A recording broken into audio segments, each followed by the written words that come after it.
Hey guys, this is Matt Core from ControlPaint.com, and today I want to talk about how to hold your computer stylus.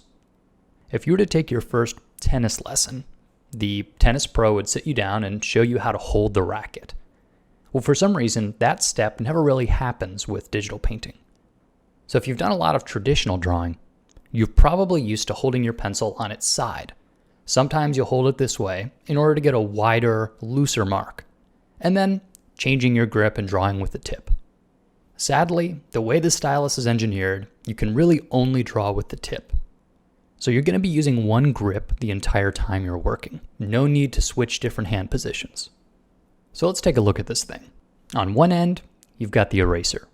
And functionally speaking, it's pretty worthless. So we're ignoring the eraser. At the other end, you've got the tip, and that's what does the input. But then near the front, there are these two buttons.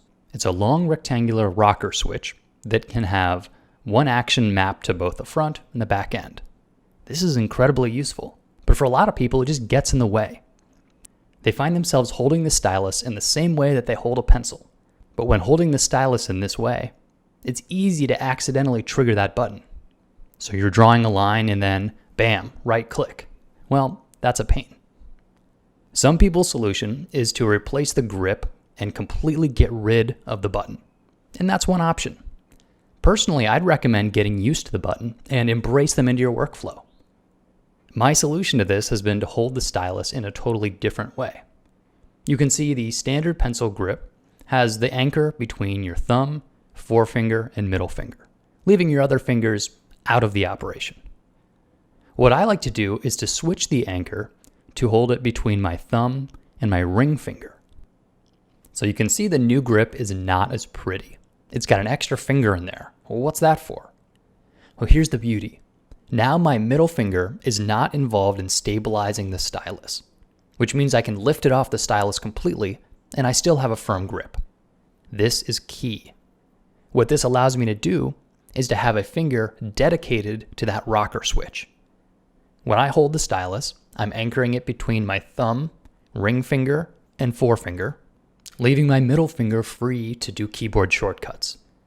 And because of the way that Wacom allows you to assign custom keys to these two buttons, it can do whatever you want.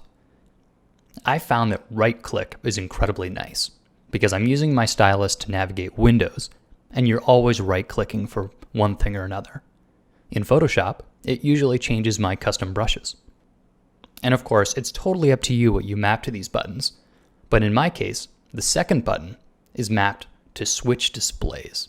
And this is because I've got two monitors, and it allows me to switch which display my cursor is on currently. For you though, who knows what it's useful for?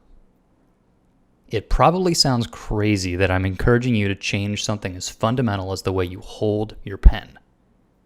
But I like to think of it this way. We learn to write in a certain way, and we learned how to write on a tool that didn't have buttons at the front. Well, now you're using a different tool completely. In some ways, it does look like a pen, but fundamentally, it's different because it has those two buttons.